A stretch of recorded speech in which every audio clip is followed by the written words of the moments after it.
tidak terpaku dengan pilihan situasi win-lose. Seorang pemimpin terkadang tidak bisa menghindari konflik karena tadi ya ada banyak hal yang harus diakomodir. Bahkan setelah dia punya kesepakatan, okay, maka dia tidak boleh terpaku dengan pilihan situasi win-lose. Makanya kalau dalam kepemimpinan biasa kita mengenal ada istilah kebijakan yang populer, kebijakan yang tidak populer, ya kan tadi kalau dikatakan kebijakan itu tidak populer, mungkin itu bertentangan dengan kepentingan banyak orang. Tapi bisa jadi kalau ditinjau dari sudut pandang institusi, itu adalah pilihan terbaik untuk kelompoknya, untuk organisasinya, untuk institusinya.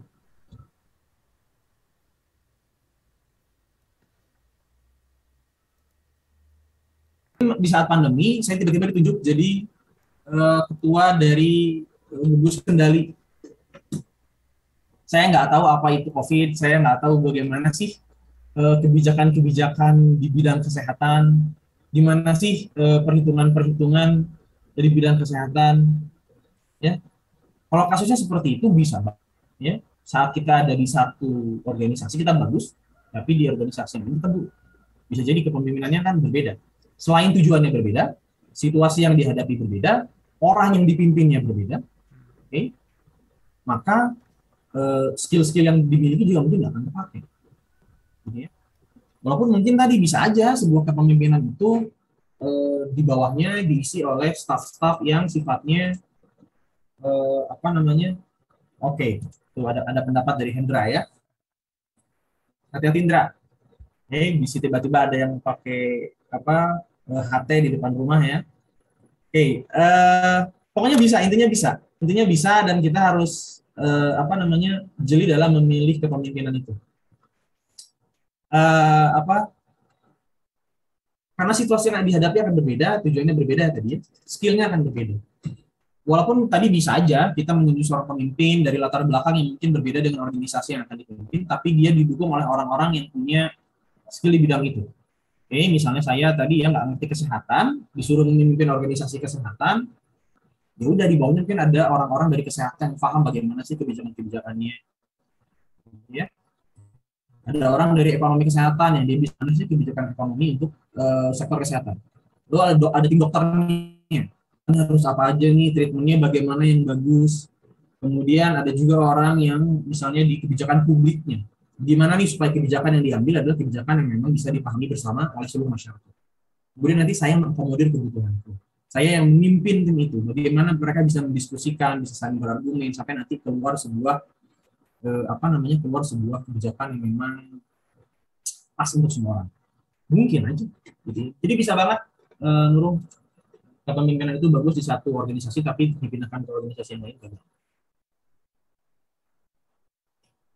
Ini ada pertanyaan lagi? Pak, saya mau bertanya, Pak. Boleh, Mangga. Menanggapi yang Kang Nurung sama Bapak sampaikan, kalau begitu, kenapa orang tersebut bisa jadi pemimpin di organisasi tersebut kalau latar belakangnya berbeda?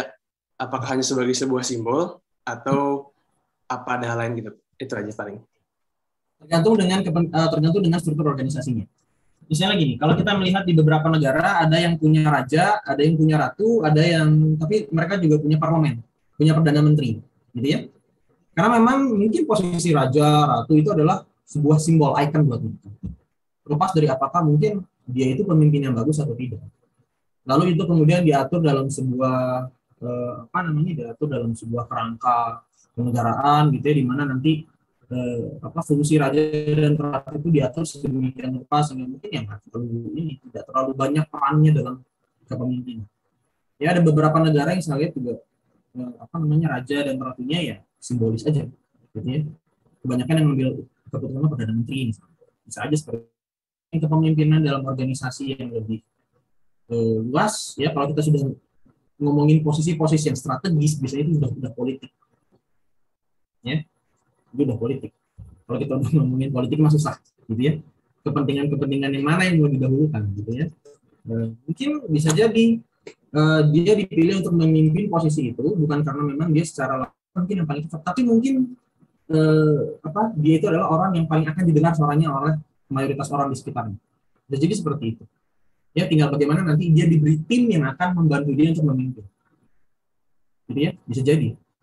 Jadi, misalnya kalau ada beberapa kelompok yang seperti itu, misalnya dengan masalah, sorry ya, misalnya ada yang sensitif dengan masalah agama, misalnya.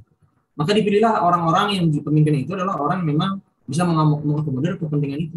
Tapi nanti dia didukung oleh orang-orang yang memang bisa membantu dia dalam memimpin, melahirkan kebijakan yang tepat. Jadi karena tadi penting bagi seorang pemimpin untuk bisa mempengaruhi orang di sekitarnya. Bisa jadi latar belakangnya cocok, tapi orang-orang yang ada di sekitar nggak akan mendengarin dia. Susah juga sih. Ya, makanya ada banyak aspek. Makanya tadi dikatakan kepemimpinan itu adalah satu objek yang banyak dipelajari, tapi hanya sedikit yang bisa dipahami. Itu ya, Dafai? Ya, Pak. Ada lagi? Oke, lanjut ya. Fungsi kepemimpinan. Ini saya akan bahas sedikit. Nanti untuk lebih detailnya teman-teman bisa baca nanti di bahan yang saya upload ke Livun. Oke, paling tidak ada beberapa poin, yaitu fungsi perencanaan.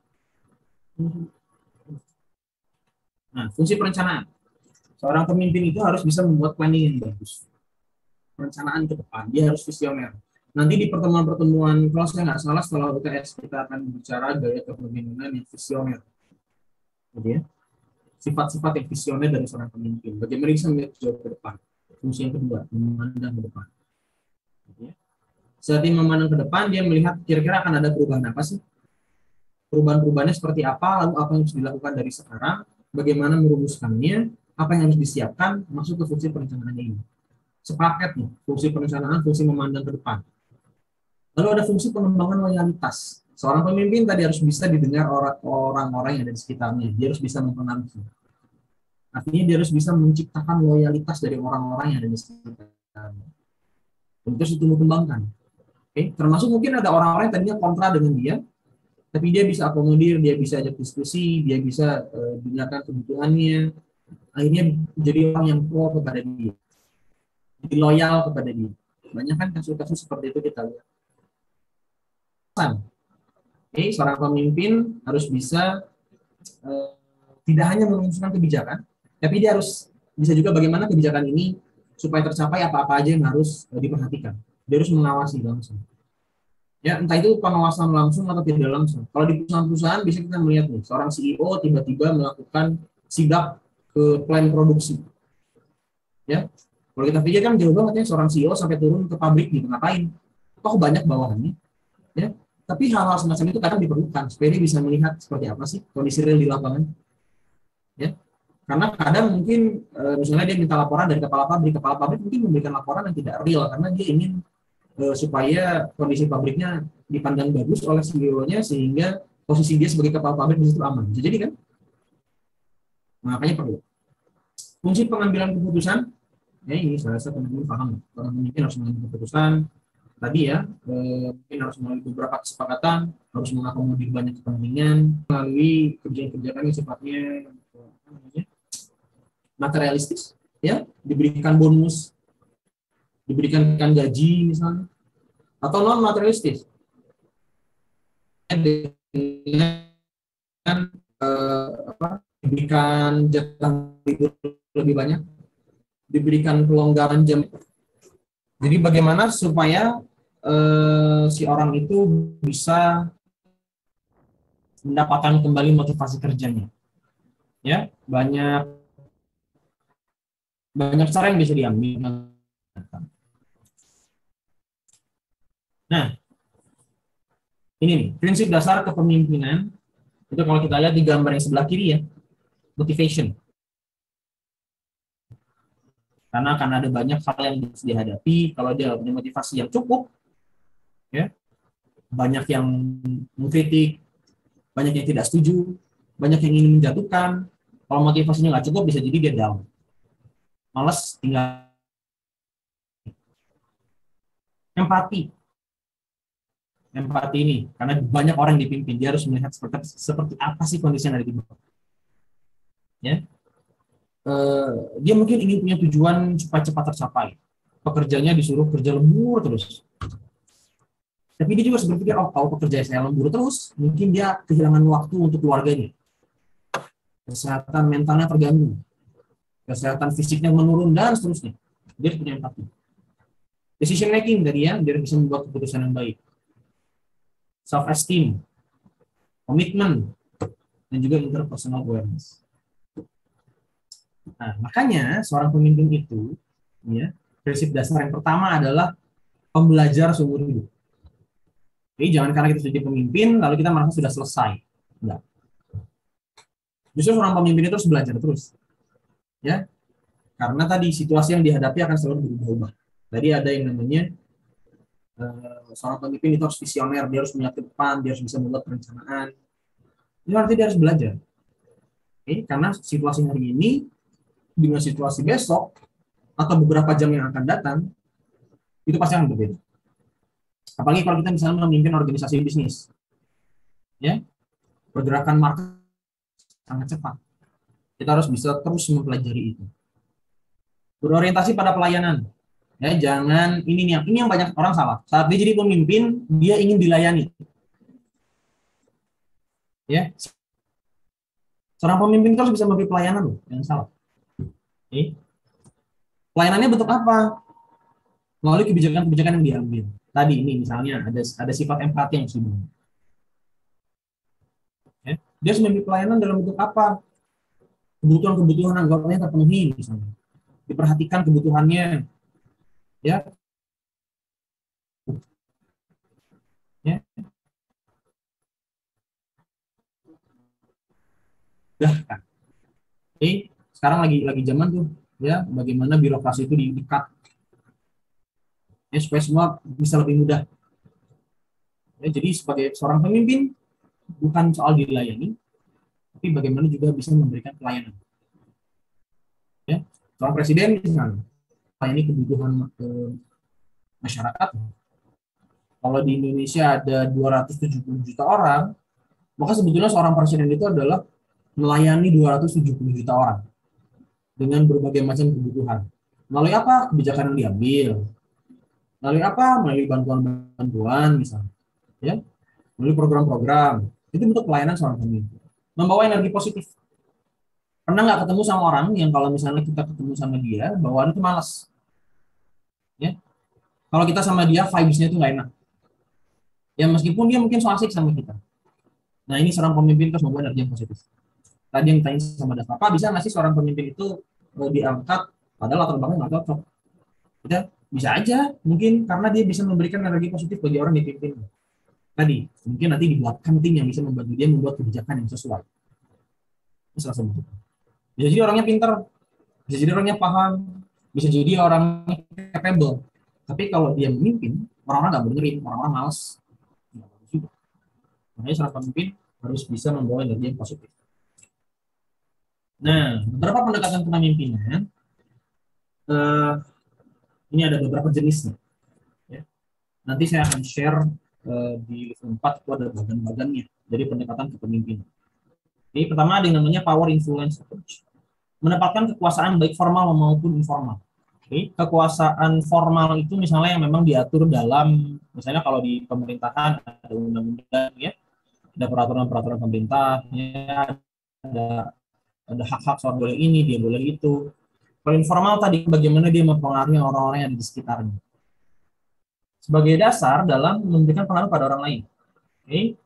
Dan efektivitas determinasi kekuasaan yang dimiliki dijadikan sebagai kriteria keberhasilan kepemimpinannya. Berarti kalau dalam pendekatan power influence approach, seberapa besar dia bisa mempengaruhi orang lain itu yang menjadi tolak ukur keberhasilan. Ya, di situ dilihat keberhasilannya. Dia bisa mempengaruhi atau dia bisa memimpin orang-orang itu seperti apa? Apakah orang-orang mendengarkan dia? Itu yang menjadi kriteria kepemimpinan. Lalu ada trait approach. Pendekatan ini lebih kepada komponen fisik dan keterampilan dalam mempengaruhi dari seorang pemimpin kepada anggotanya. Ini tadi ya, dalam kepemimpinan itu biasanya ada skill-skill khusus yang diperlukan. Ada beberapa kepemimpinan yang memerlukan keterampilan dan juga persyaratan fisik tertentu. Misalnya seorang tentara, ya mau dibawa perang kemana, ya maka yang jadi pemimpin itu mungkin ada syarat-syarat fisik dan keterampilannya. Oke, selain juga mungkin kepangkatan dan segala macam. Ya, kalau misalnya teman-teman mau olahraga main bola misalnya, ada kaptennya kan, pasti ada di sini, ada keterampilan yang dibutuhkan.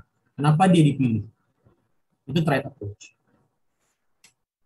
Behavior approach, ya, pendekatan perilaku.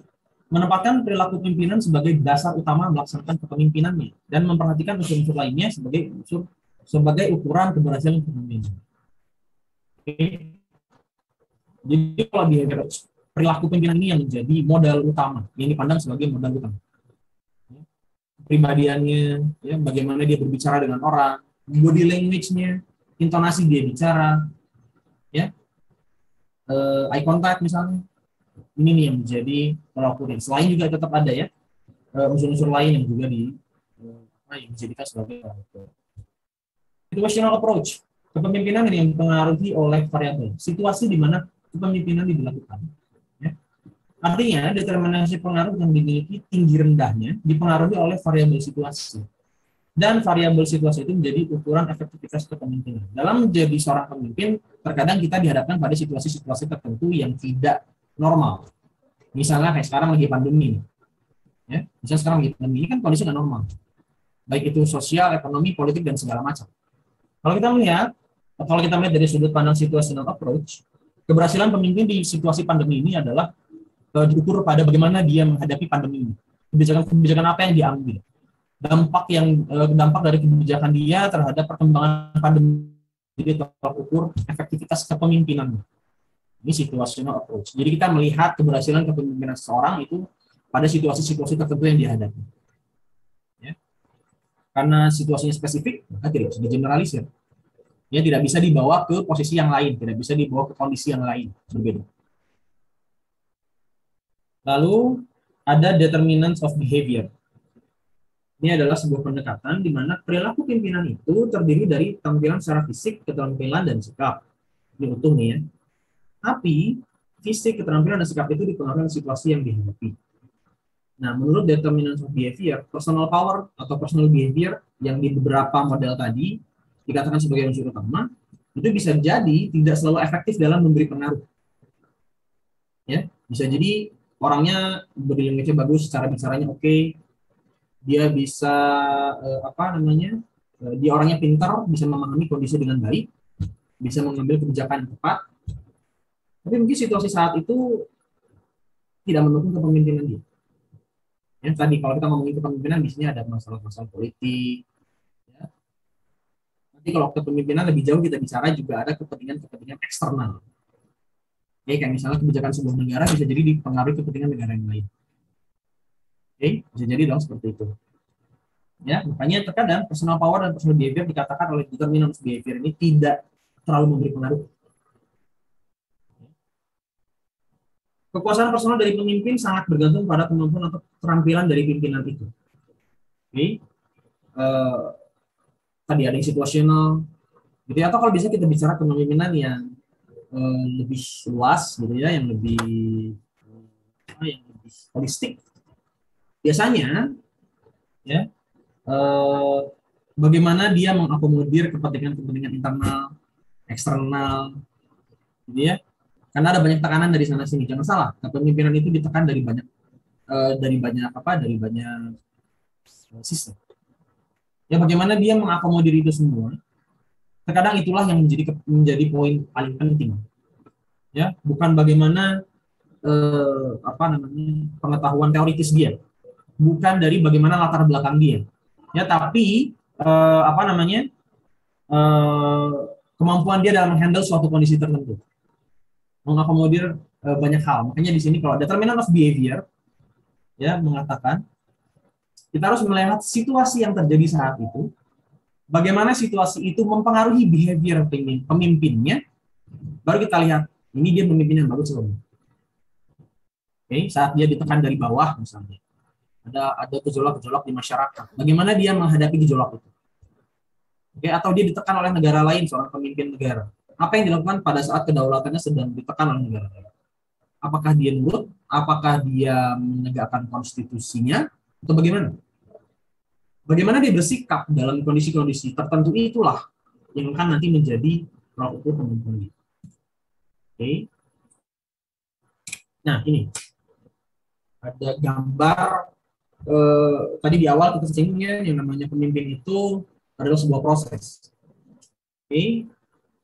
Ini ada seorang perempuan nih di bagian belakang, katanya she never thought of herself as a leader.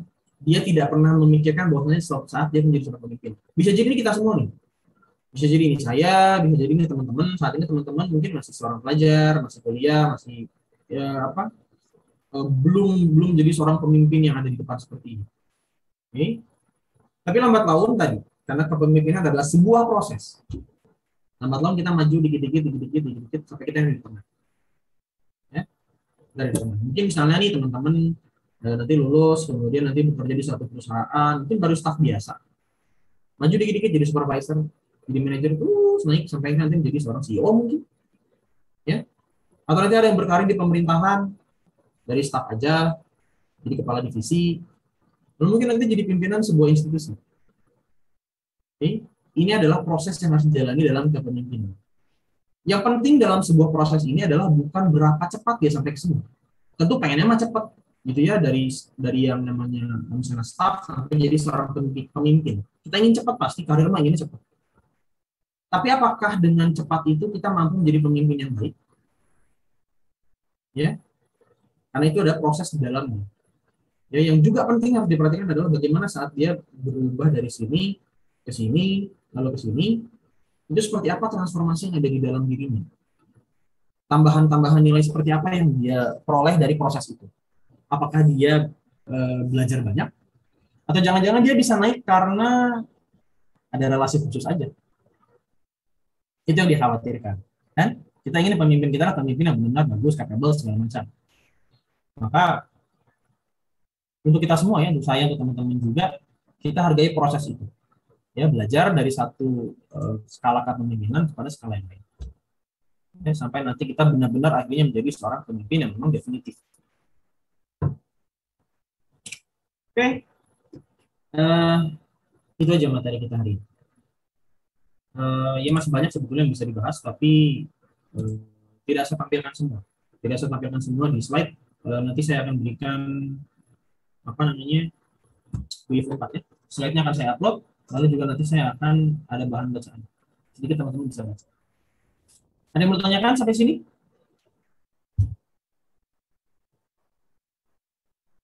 Jelas? Masih jelas ya? Karena masih umum sih sebetulnya. Jelas, Pak. Oke. Kalau tidak ada yang ditanyakan, kelasnya saya cukupkan ya. Teman-teman silakan jangan lupa absen di siap. Ini tuh ada 50-an ya. Kalau saya lihat di siapnya cuma 30-an. Ini yang 20-nya lagi. Dari mana ini tuh? 2019 bukan ya? 18. Dari 2019, Pak. Kemarin kan ngambil komunikasi bisnis, tapi nggak di APS. Jadi suruh ngambil pilihan bisnis, Pak. Oke, berarti belum bisa absen di siap ya? Iya, belum bisa, Pak. Oke. Punya link absensi yang Google Form? Dari kami sih belum sih, Pak. Saya baru join grup juga. Jadi belum dikirim. Oke, nanti saya forward ya. Ada absensi yang memang buat khusus habis PSTKU yang Google Form. Kalau yang teman-teman yang belum bisa absen lewat siap, silahkan nanti pakai Google Form ya, supaya nggak tercecer. Oke. Udah enroll ke live 4? Mana tadi yang ngomong? Azaria ya? Ya, Pak. Udah enroll ke live 4? Dicek benar. Belum Pak kayaknya, soalnya baru masuk hari ini. Oke. Nah ya, kode enrollnya saya lupa lagi. Atau nanti di grup deh saya ini ya. Nanti di grup saya kasih kode enrollnya sama sekalian juga dengan link absensi yang Google Form. Jadi ya, diingetin aja kalau saya lupa. Itu kan Lazaria ya? Iya, Pak. Oke. Ada yang tanyakan lagi? Tadi ya itu Pak Bambang sudah mengingatkan untuk segera membagi kelompok dua orang kata beliau. Ya, dua orang. Silakan bebas tentukan aja. Sesuai dengan kriteria yang tadi sudah disampaikan oleh Pak Bambang. Ya, mudah-mudahan minggu depan nanti teman-teman sudah ada kelompoknya. Ya, mudah-mudahan minggu depan sudah ada kelompoknya. Nanti kalau sudah fix semuanya, silakan nanti dibuat listnya. Jadi saya nanti ngerekapnya gampang. Oke. Kalau sudah tidak ditanyakan lagi, teman-teman atas partisipasinya. Ya, mohon maaf kalau ada kesalahan. Dan insya Allah kita ketemu lagi minggu depan di hari dan jam yang sama.